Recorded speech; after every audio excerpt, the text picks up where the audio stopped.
Now, the greatest radio shows of all time. Suspense. The Shadow Node. Washington calling David Harding, counter-spy. Classic radio theater. The Great Gildersleeve. Fibber McGee and Molly. Dragnet. Gunsmoke. The Lone Ranger. Now, step back into our time machine with your host, Wyatt Cox. Good evening, friends of the Inner Sanctum. Crime drama this hour, the radio program that J. Edgar Hoover thought was the best on radio. This is your FBI. From 70 years ago, January 18th, 1952, this episode entitled The Knockout. And we thank you for tuning in on this Tuesday edition, 18th day of January. We have 348 days now remaining until we get to 2023. Now, James Cook, the first known European to discover the Hawaiian Islands, which he discovered on this date in 1778 and named the Sandwich Islands. The first 736 convicts banished from England to Australia landed in Botany Bay on this date in 1788. Georgia joined South Carolina, Florida, Mississippi, and Alabama in secession from the Union on this date in 1861. The X-ray exhibited for the first time in 1896. Teddy Roosevelt sent a message of greetings from a Marconi station built near Wellfield, Massachusetts on this date in 1903 to King Edward VII of the UK, marking the first transatlantic radio transmission originating in the U.S. Now, in 1911, Eugene B. Ely landed on the deck of the USS Pennsylvania stationed in San Francisco Harbor. It marked the first time an aircraft landed on a ship on purpose. And this date in 1918, President Wilson delivered his 14-point speech in front of Congress, and in 1919, Bentley Motors Limited founded. Metropolitan Opera House in New York City hosted a jazz concert on this date in 1944. Performers Louis Armstrong, Benny Goodman, Lionel Hampton, Artie Shaw, Roy Eldridge, and Jack Teagarden. The first African-American National Hockey League player, Willie O'Ree, made his NHL debut with the Boston Bruins on this date in 1958. And in 1964, plans revealed for the World Trade Center in New York City. Also on that date in 1964, the Beatles appeared on the Billboard magazine charts for the first time. Can you believe there are kids now that have no clue who the Beatles are? Oh boy. The Boston Strangler, Albert DeSalvo, convicted of numerous crimes, sentenced to life in prison back in 1967. Television debuts on this date: $6 Million Man on ABC in 1974. In 1975, The Jeffersons. In 1977, scientists identified a previously unknown bacterium as the cause of Legionnaire's disease. In 1983, the International Olympic Committee restored Jim Thorpe's Olympic medals to his family, and former preschool operators Raymond Buckey and his mother, Peggy McMartin Buckey, acquitted in an L.A. court on 52 child molestation charges. In 1990, Washington, D.C. Mayor Marion Barry arrested for drug possession in an FBI sting. 1991, Eastern Airlines shut down after 62 years, financial problems. And it was in 1993, for the first time, Martin Luther King Jr. holiday officially observed in all 50 states. Passing away on this date in history, President John Tyler, writer Rudyard Kipling, also actor-comedian Curly Howard, best known for his time in The Three Stooges, Sidney Greenstreet, who passed away in 1954, not long after the last radio shows he did. It was amazing. Also, pro wrestler Ed Farhat, best known as The Sheik, Sergeant Schreiber, the father of Maria Schreiber, and Glenn Fry, and Roberta Peters, the coloratura soprano, 35 years with the Metropolitan Opera. All those folks passing away on this date. This is the birth date of Oliver Hardy. Not only are you friends, but I noticed, for instance, whenever I spoke to Stan personally in the cabin before and after the interview I did with him, whenever he talks or refers to you, he doesn't call you Oliver or Hardy. That's right. You're Babe to him, and that, I think, typifies your relationship and friendship. Well, it's a funny way that I got the name of Babe. That was years and years ago, and then I had my first shave. So the barber went in, and he charged a dime, and he put some powder. He says, "That's all right, baby. You'll clean." So that name has stuck ever since. From a 1950 interview with Oliver Hardy of Laurel and Hardy fame, Ollie would die, or Babe, as Stan Laurel referred to him. He would die in 1957. Also born on this date in history, in addition to Oliver Hardy, Daniel Webster, A.A. Milne, Cary Grant, Curt Flood, the baseball player who caused a lot of things to happen, the Temptations singer David Ruffin, and Danny Kaye, who in this little piece talked about the movie that he did, The Court Jester. I had never held a sword in my hand in my whole life. And when we decided to do this film, they said, well, let's get a fencing instructor and find out, teach you how to fence. Well, for about a week, I never had a sword in my hand, but they had a wall and a 2x4, and I would practice lunging. You see, A 2x4? Yeah. There was the wall. Here was a wall, and they put a 2x4, and you had to stay in it. Now, if you lunged and bent your back, you'd be thrown off balance. So you had to learn to lunge with a straight back. And for a week, I never had a sword in my hand. And then finally he came in one day, and we had a foil. And we were practicing routines with the foil, and we were doing that for about a week or more. And one day he came in, and he put a sword in my hand, and I knew instantly it was my weapon. It was a saber. An interview with Johnny Carson, Danny Kaye, born on this date in history. Happy birthday number 81 to a fine singer, although a lot of people didn't like his big hit, Honey. He did so much other great music, and now he's painting. Bobby Goldsboro, still alive in Florida at 81 years of age. The $1 Million Man, Ted DiBiase, although if all you know of him is the $1 Million Man, you should go back and watch some stuff from the 70s and early and the 80s when he was in Mid-South Wrestling in the NWA. The man really could go. Ted DiBiase, 68 today. Kevin Costner, 67. The Thompson twins, Tom Bailey, is 66. Batista, wrestler turned actor, Dave Batista, 53 today. And from How I Met Your Mother and Freaks and Geeks, Jason Segel is 42. Though some of the people celebrating the 18th day of January is their birthday. And if this is your birthday... Hi, we're the Four Freshmen, and we just want to say, Happy birthday to you! And from 70 years ago today, January 18th, 1952, this is your FBI on this Tuesday Classic Radio Theater.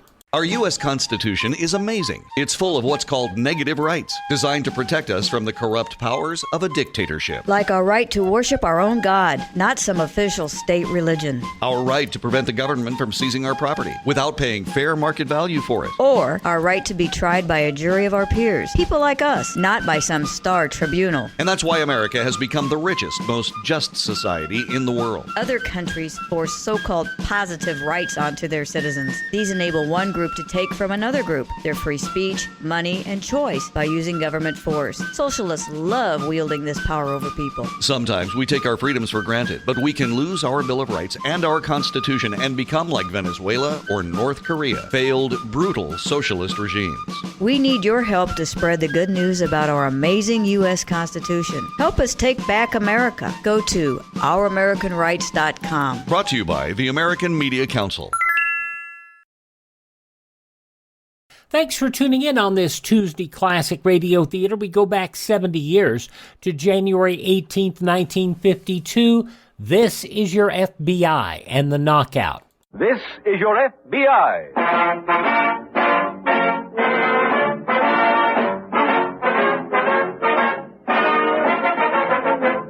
This is your FBI, the official broadcast from the files of the Federal Bureau of Investigation.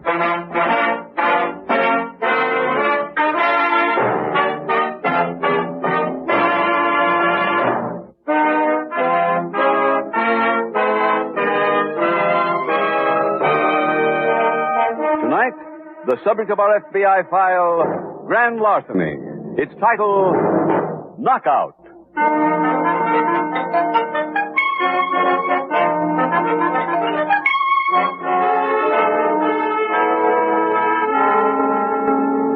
Tonight's case from the official files of the FBI prompts us to ask the question, when is gambling not gambling?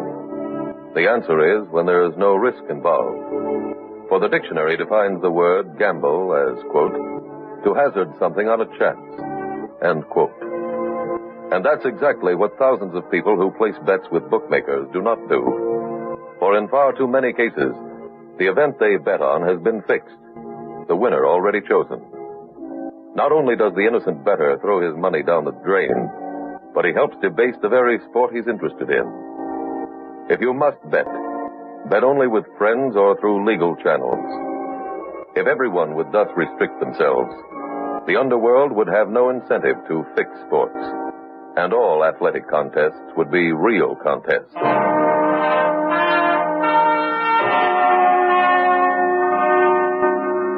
Tonight's FBI file opens in a large southwestern city. The crowd is leaving an arena as a fighter in a faded bathrobe walks with his manager toward a small dressing room. Listen to them. Yeah, the citizens are angry. Well, why don't they quit? George, they paid to see a Christian thrown to a lion, and the lion lost. Huh? Go ahead, Gladiator, go ahead. What's all that stuff about a lion? Never mind. Climb up on a table. Where'd I put the scissors? On a chair. Oh, yeah. All right, host him. Yeah. Oh, yeah, the paw. Are they still born?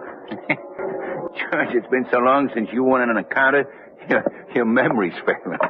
I ain't punchy. Well, then you should remember the citizens don't like the local pride to be carted from the ring in oblivion. Oh, it wasn't my fault. I realize that, but the populace paid their drachmas to watch you run it ours to combat. But Morgan didn't give me a chance to take a dive. Would you care to have me stand in the ring and explain that to the crowd? Oh, you can't do that. Precisely my point. Morgan's falling through the ropes and knocking himself out was an untimely accident. You think we'll get paid? Of course. Charlie Franklin doesn't care who wins as long as every pew is occupied. But you told him I'd take a fall in the third. George, it's rather difficult to throw a fight in the third round when your opponent knocks himself out in the second. I know, but it wasn't my fault. Let me worry about the finances. Your problem is to think of new ways to lose a fight. Okay. If I know Charlie Franklin, and unfortunately I do, he's in a ringside right now trying to convince the newspaper men that true justice demands a rematch next week. But I can't fight Morgan next week. No, why not? We got to fight in New Orleans. Well, send him a telegram and announce you hurt yourself training. Hey, where you going? To Franklin's office to collect our paltry few dollars. I'll see you back at the hotel. Okay. And, George, if any newspaper men come by, remember, Morgan hits with either hand like an enraged mule.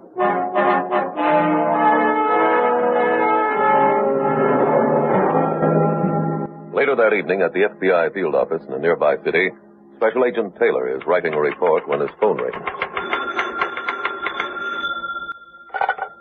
Taylor speaking. Detective Sergeant Bedford at New Springs. Leo? Yeah, hi, Jim. Just wanted you to know I made sergeant. That's great. When? This morning. Well, congratulations. Yeah, well, that's not why I called. Oh? There was a bank messenger robbed here tonight right after he picked up the receipts at the Fight Club. Well, how much was stolen? A little over $4,000. Any suspects? Oh, not yet. The messenger hasn't regained consciousness. How about the people at the Fight Club? Couldn't they tell you anything? Well, as far as I know, only the messenger and the promoter were there, and they were both found knocked out. Where'd the robbery take place? In the promoter's office. He and the messenger were found by the night watchman. How are they? Word from the hospital is they'll both recover. I expect to interview them in the morning. In the morning? Well, that'll give the bandits a pretty good start. Well, there's nothing much we can do about that, Jim. Yeah. Have you gone over the scene? Yeah, with a comb. I couldn't find a weapon or anything else that'd help. Look, how soon can you make it out here? Oh, wait a minute now. First, we'd better make sure of jurisdiction. We wouldn't be in on the case, Leo, if the money was stolen before being turned over to the messenger. Well, I found a receipt in the promoter's pocket. Well, that takes care of that. Wait till I check the airline schedule. Hold on, huh? Yeah, okay. New Springs. New Springs. Here it is. Yeah. First plane I can get is 8:37 in the morning. Will you make it? Yeah. Now, Leo, I get in at 10:20, so I'll meet you at headquarters right afterwards.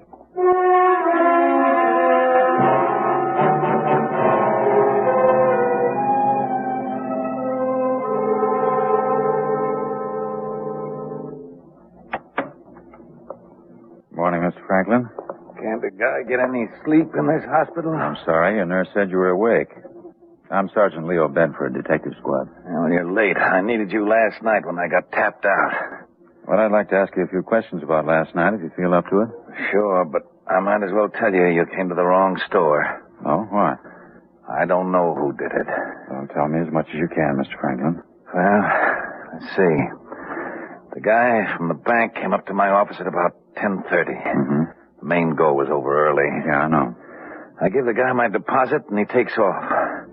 I'm at my desk a couple of minutes later when I hear a noise from the little room out front. I know Claire's already blown the joint, Claire? so I... Who's that? Claire Dawson, my secretary. Her desk's out in the little office. I see. Will you go on, please? Well, like I say, I know she's gone home, so I can't figure who'd be out there. I call, but nobody answers. I go to see, and when I open the door, there's the bank guy laid out on the floor like the linoleum. Yeah. The next minute, I'm clobbered out myself. Did you see anyone besides the messenger? No. Have you any enemies who'd do this? Every promoter's got enemies. I don't figure any guy'd want to tap me out for keeps. Were you expecting any visitors? Nobody but the bank guy. I see. How long before the robbery did your secretary leave, Mr. Franklin? A couple of minutes. The bank messenger was in my office when she blew. Then she'd have seen anyone coming up the stairs, huh? Yeah, that's right. I never thought about that. She'd have passed the heist guy. Where can I reach Miss Dawson? She lives at the Westgate Apartments over on Broadway. Yes, I know the place. Well, thank you for your cooperation, Mr. Franklin.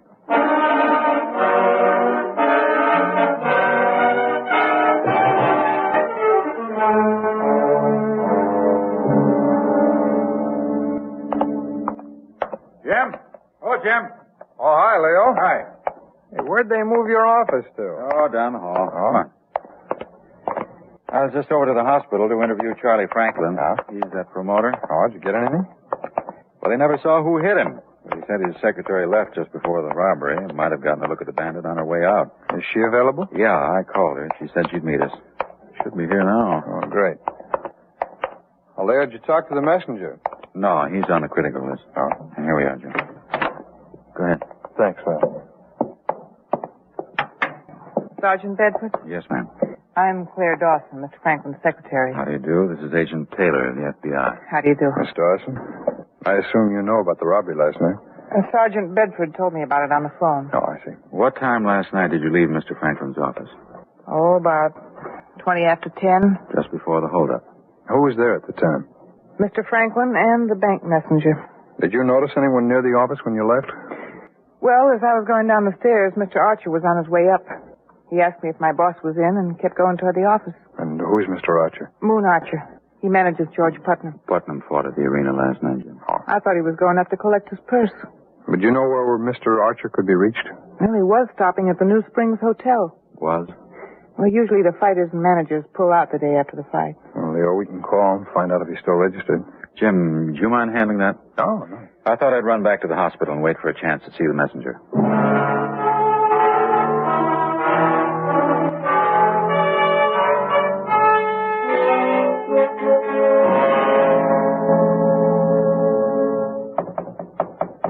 Come on in.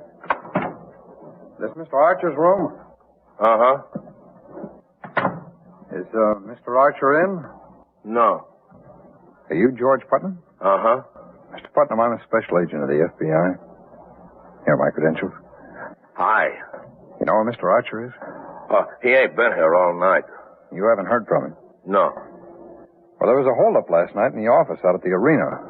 We understand Mr. Archer was seen going up the stairs just before it happened. You think Moon done the stick-up? Well, that's what I'm trying to find out. He ain't that kind of a guy. Well, there's at least a basis for suspicion. Why? Well, Archer was seen going to Mr. Franklin's office a few minutes before the robbery, and, well, now he disappeared. Oh, look, mister, just 'cause he fixes a couple of fights don't mean he'd stick up a joint. Archer fixes fights? Sure. Last night was a bag job, but it went wrong. I was supposed to get flattened in the third. Oh, and who arranged that? Mona Franklin. Franklin was giving Petey Morgan a build-up. I don't know why. He's a real stiff. He doesn't even know how to jab. He drops his left all the time. And here, you hold up your dukes now. I'll show you. Not right now, thanks. How did you happen to win last night? Well, Morgan knocked himself out. He threw a Marianne from back here. Missed me a foot. Went right through the ropes. I see. Now, besides Archer, Franklin, and yourself, who knew the fight was fixed? Oh, everybody, I guess. Morgan went in 1-5. How's that? It was 1-5. Favorite. Oh, I see. You make arrangements like that very often? Oh, sure. It's better. Better? For whom? Everybody. Fans got to see a good fight, and I know how I'm going to do. Tell me, Mr. Putnam, would you have any objection to signing a statement? About what? Everything you just told me. Oh, I guess it's okay. Fine.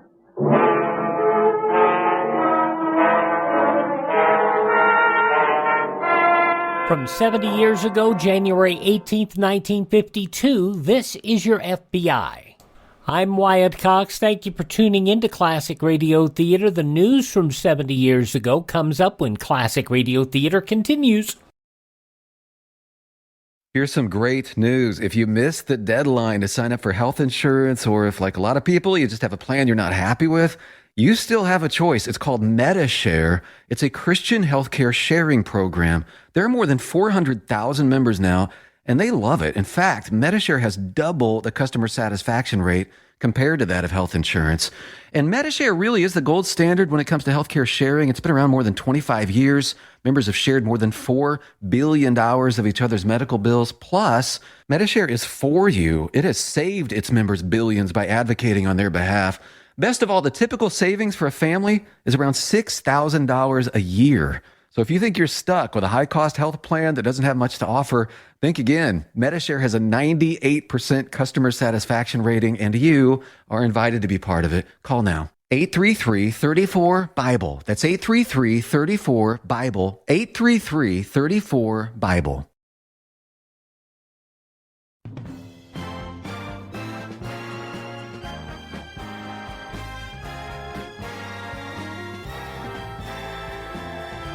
And you're listening to Classic Radio Theater on your favorite station, an episode of the FBI in Peace and War, as it was originally broadcast Friday, January 18th, 1952.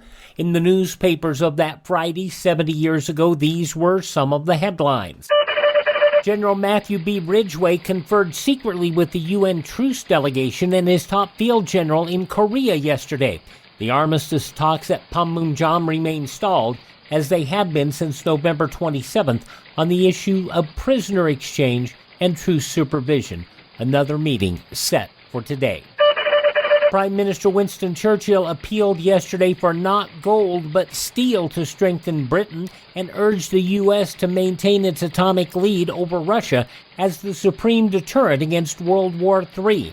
Addressing an appreciative joint session of Congress, the 77-year-old British Conservative leader said the West faces the threat of a new aggressor as dangerous and as hateful as Hitler. But he said American rearmament, aided by British and European defense buildups, has already altered the balance of the world and may yet avert World War III, or the horror of defeat and subjugation if it comes. Meanwhile, Russell Brines, writing for the Associated Press, says Winston Churchill came before Congress as a resolute man trying to save an age that is dead. The tired old warrior gave the impression to many of the congressmen who will have to decide what further assistance the British receive. His rolling sentences contained a specific proposal that the U.S., France, and Turkey send token forces at least to the Suez Canal zone to help guard Egypt and the rest of the Middle East once Britain is preserved. The sentence prompted several congressmen to recall what Churchill said when he became prime minister in World War II.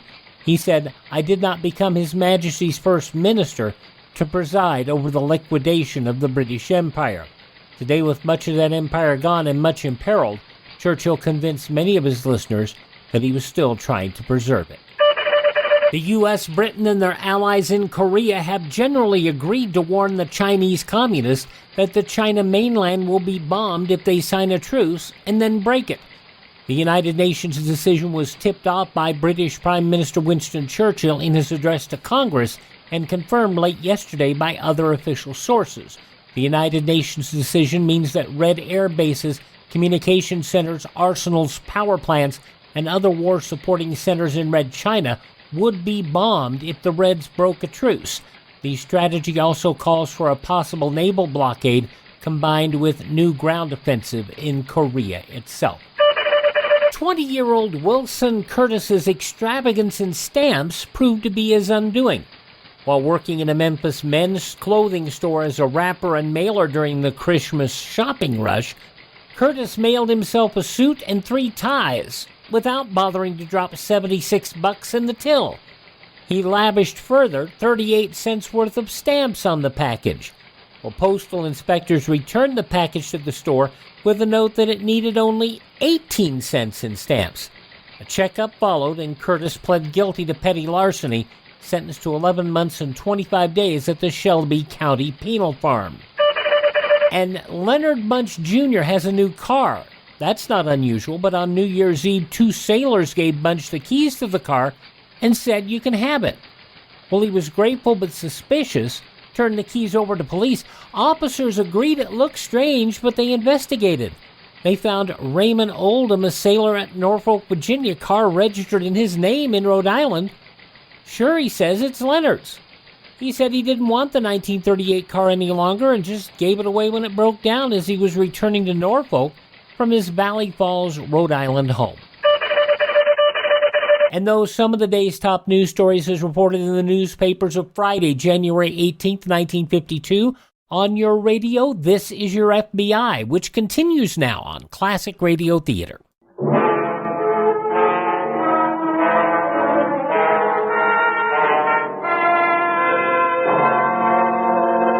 FBI headquarters in Washington is the nerve center of the organization and takes an important part in every field investigation. In this case, for example, it checked the names of George Putnam and Moon Archer in the criminal files. It routed an inquiry to an Eastern field office where Putnam and Archer gave an address when registering at the hotel. It coordinated reports while Agent Taylor and Sergeant Bedford continued the investigation at New Springs. May I come in, Mr. Franklin? Come ahead. Mr. Franklin, I'm Special Agent Taylor of the FBI. Here are my credentials, sir. FBI, eh? Mm-hmm. You here on the heist job, too? That's right, sir. You find out yet who clobbered me out? No, but we've got a suspect, Moon Archer. You on the level? Did you see Archer last night? Sure. What makes you think he's a heavy? Well, your secretary said she saw Archer headed for your office as she was leaving last night. Well, what do you know? Tell me, would you have any idea where we might locate Archer? Sure. The New Springs Hotel. No, I've tried there. Oh, I spoke to George Putnam. That's stiff. Well, he told me something that might fit into this picture. He said the fight last night was fixed. He's punchy. He signed a statement that he was supposed to lose in the 3rd round. Well, then you know right off he's daffy. If it was an El Fono for him to dive in the 3rd, how come he win in the 2nd? Well, he claims that was an accident. Anytime he wins, it's an accident. He fights like my Aunt Sarah, except he don't punch as hard. And I'll take a prices of some bum looking for passes for next week's card. Hello. Mr. Franklin? Yeah? Is Agent Taylor there? Uh-huh. Hold it. For you. Oh, thanks very much. Taylor speaking. Jim, this is Leo. Oh, Leo, you talked to the messenger? No, but we just got word on Moon Archer. His car went off an embankment on Route 31 and crashed to the bottom of a gully.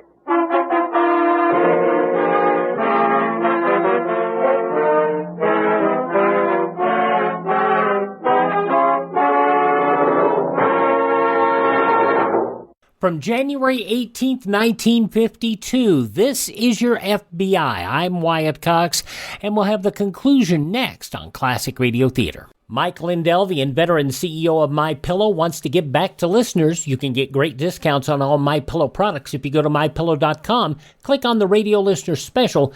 Deep discounts on all MyPillow products, like the buy one, get one free special on Giza Dream Sheets. All MyPillow products come with a 60-day money-back guarantee, 10-year warranty. Call 1-800-951-8175 or go to MyPillow.com. Click on the radio listener special. Use my promo code USA.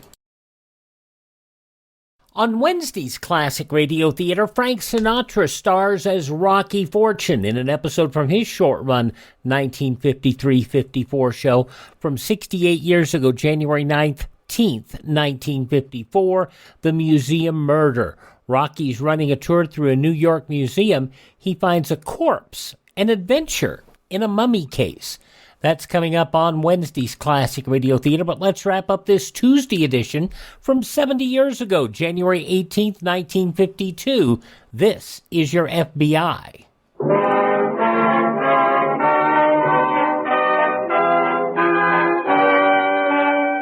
And now back to the FBI file, Knockout.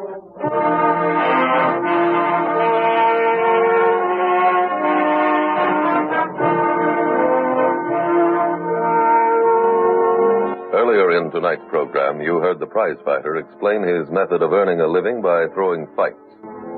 Heard him explain it as casually as if he were saying he repaired automobiles or plowed a field.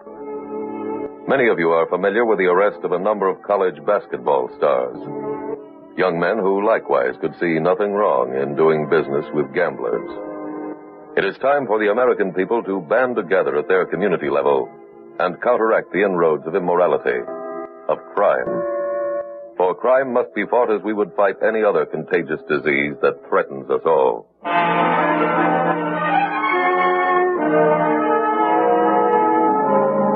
Tonight's FBI file continues at police headquarters the following morning.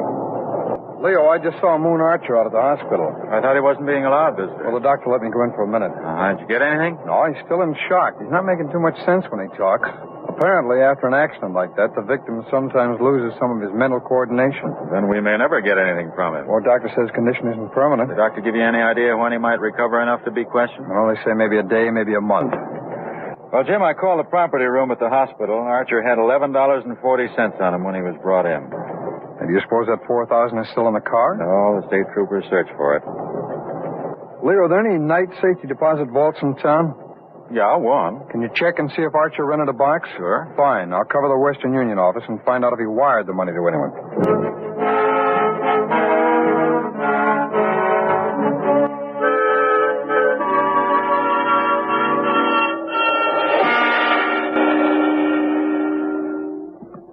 Greetings, Claire. Welcome home. Thanks. I thought you'd still be in the hospital. No action there, so I blew the joint. Well, you look fine. I feel great. First good rest I've had in years. Hey, the place never looked so clean. Well, don't thank me. Sergeant Bedford did it. Oh. He's been over every inch 3 times. You find anything? Not that I know of. You want to sign these letters? Okay. Oh, I paid Rocky Adams. Don't remind me about that. Now on, I wouldn't bet on breathing in and out. Well, I heard that before. Yeah, I'm leveling this time. When I blow a bet on Nelfono, I draw the line. Rocky was a little surprised to get his money. Why? Well, he figured you wouldn't have anything left after the robbery. He didn't make any guesses about the payoff being the gate receipts, did he? No. He's pretty cute that way. Here you are. I told him to forget he ever had a bet with you. You didn't have to. If he went around saying he won $4,000 from you and got paid the day after the robbery, somebody might add the 2 items up. Honey, the robbery's been solved. Archer's the boy. You see him in the hospital? No, but I hear he's off his rocker. Yeah, then it doesn't make any difference if he does talk. That's right. But after this, be more careful when you shove a car off a cliff.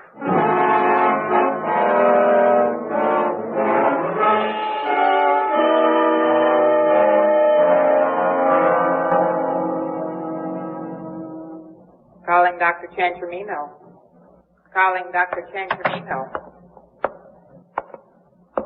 Hello, Putnam. Huh? Remember me, Special Agent Taylor? Oh, yeah.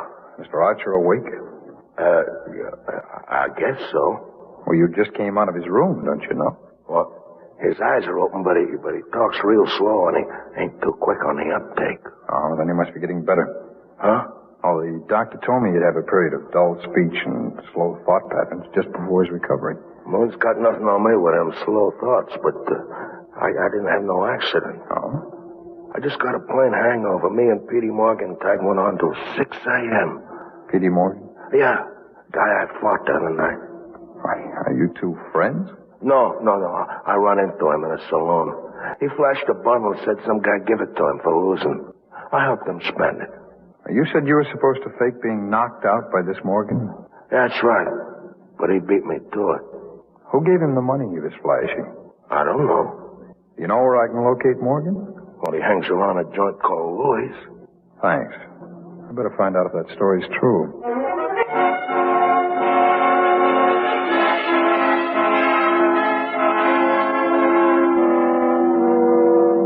When a bombing target is chosen by our Air Force, a number of small, detailed pictures of the target area are gathered and fitted together into a mosaic.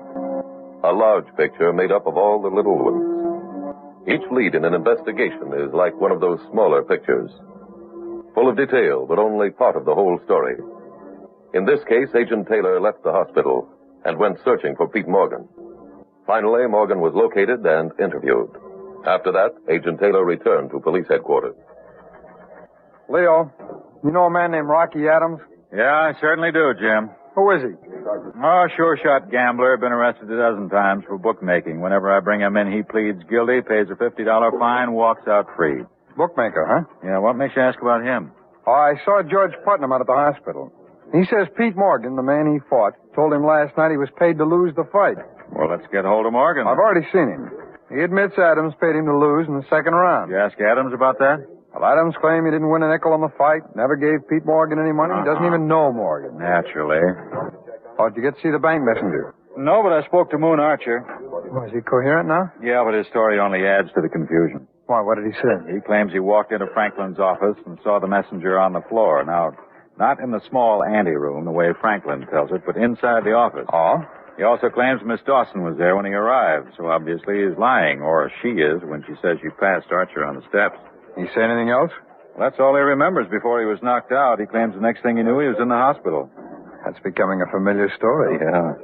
Somebody's lying, Jim, but who? There's only one reason to lie, Leo. That's for that money. But the money's never turned up. Hey, what happened to Archer's car? Well, it hasn't been moved yet. It's been kept under guard. Let's go see it.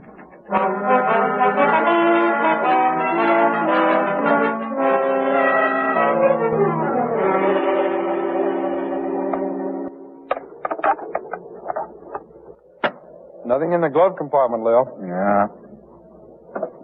It's empty under the back seat, too. You say there are no prints on the steering wheel? No, somebody wiped it clean. Well, that's suspicious right there, Jim. Yeah. Come on, let's take another look outside, Okay.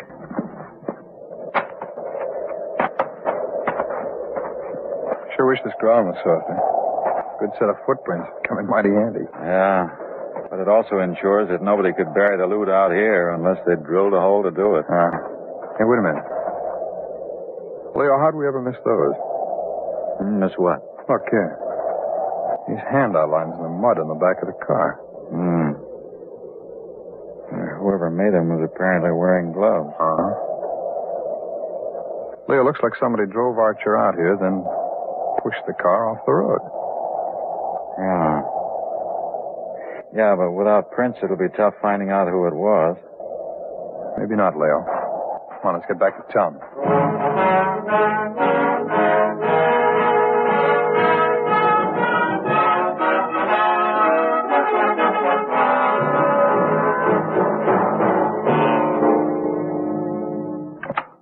Good morning, Claire. Good morning.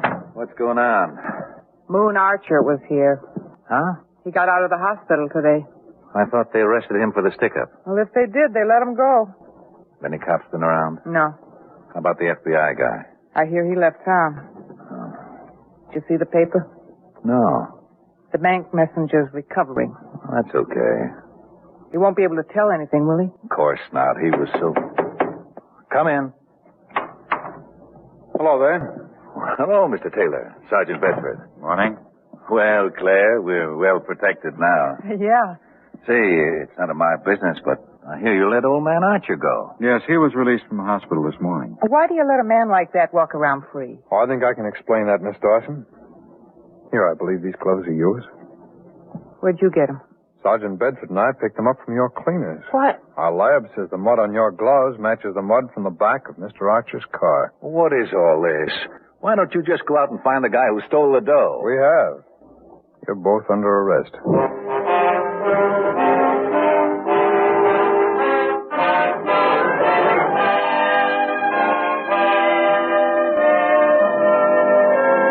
Charlie Franklin and Claire Dawson were convicted and sentenced to a federal prison for bank robbery. In full confessions after their arrest, Charlie Franklin and Claire Dawson admitted the attempt to frame Moon Archer. They also admitted that after Franklin knocked out the bank messenger and Archer, the girl hit Franklin over the head to make the robbery story look legitimate. She then drove Archer's car with his unconscious body in it to the gully and pushed the car off the highway. The plan was almost foolproof. But this is only another in a long series of perfect crimes that your FBI's crime laboratory has proven to be not so perfect. Day after day, the technicians at the crime lab examine evidence from all over the country. Evidence in every type of case. Evidence that is not theory, but fact. Their test tubes, their microscopes, their every instrument is further proof of the aid science lends to law enforcement. Proof of the length to which your FBI goes in every investigation to accept not circumstances, but only one thing, the truth.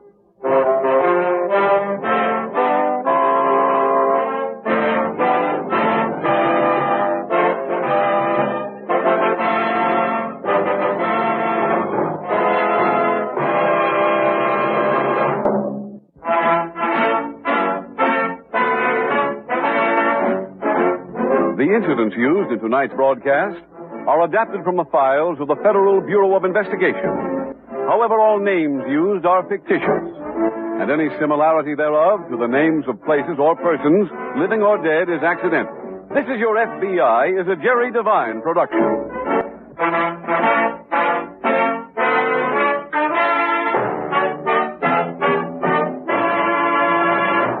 From 70 years ago, January 18th, 1952, this is your FBI on Classic Radio Theater.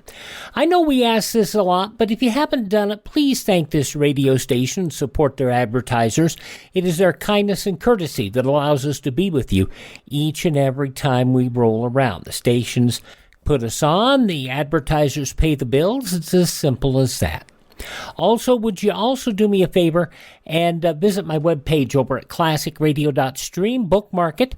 There you can not only keep up to date with what we're doing, we've got our Facebook and Twitter pages there, LinkedIn. We also have our podcasts posted there as well, so you can hear our shows on demand. We also update you with other things, and you can contact me there and learn to build a collection of your own. If you're already into podcasts, you can find us through just about every podcast app out there if you search for Classic Radio Theater with Wyatt Cox. That's a new name if you've marked us in the past. Classic Radio Theater with Wyatt Cox. Have yourself a great Tuesday, won't you please? I'm Wyatt Cox. Tell all your friends the great radio shows are right here at this spot on the dial. Classic Radio Theater on your favorite station.